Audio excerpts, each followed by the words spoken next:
పొడి ఉప్మా కోసం మొదటగా ప్యాన్లో ఆయిల్ వేసుకొని ఆయిల్ హీట్ అయ్యాక ఉప్మా రవ్వను వేసుకొని వేయించుకోవాలి. ఒక 5 minutes కంటిన్యూస్గా. వేయించుకున్న రవ్వను పక్కకి తీసుకోవాలి.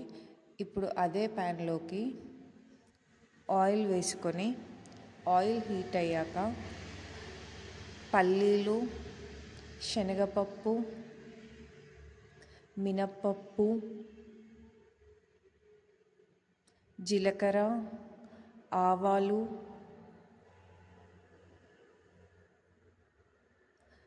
కరివేపాకు, కొత్తిమీర, పచ్చిమిర్చి, కట్ చేసి పెట్టుకున్న ఆనియన్, ఆలుగడ్డ ముక్కలు, క్యారెట్ ముక్కలు, కొత్తిమీర వేసి తాలింపుని ప్రిపేర్ చేసుకోవాలి.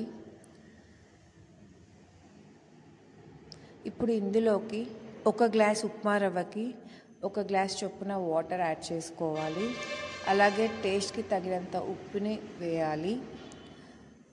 వాటర్ మరిగేటప్పుడు మనం ముందుగా వేయించి పెట్టుకున్న ఉప్మా రవ్వను వేస్తూ మిక్స్ చేసుకోవాలి. అంతే, ఎంతో రుచిగా ఉండే పొడి ఉప్మా రెడీ.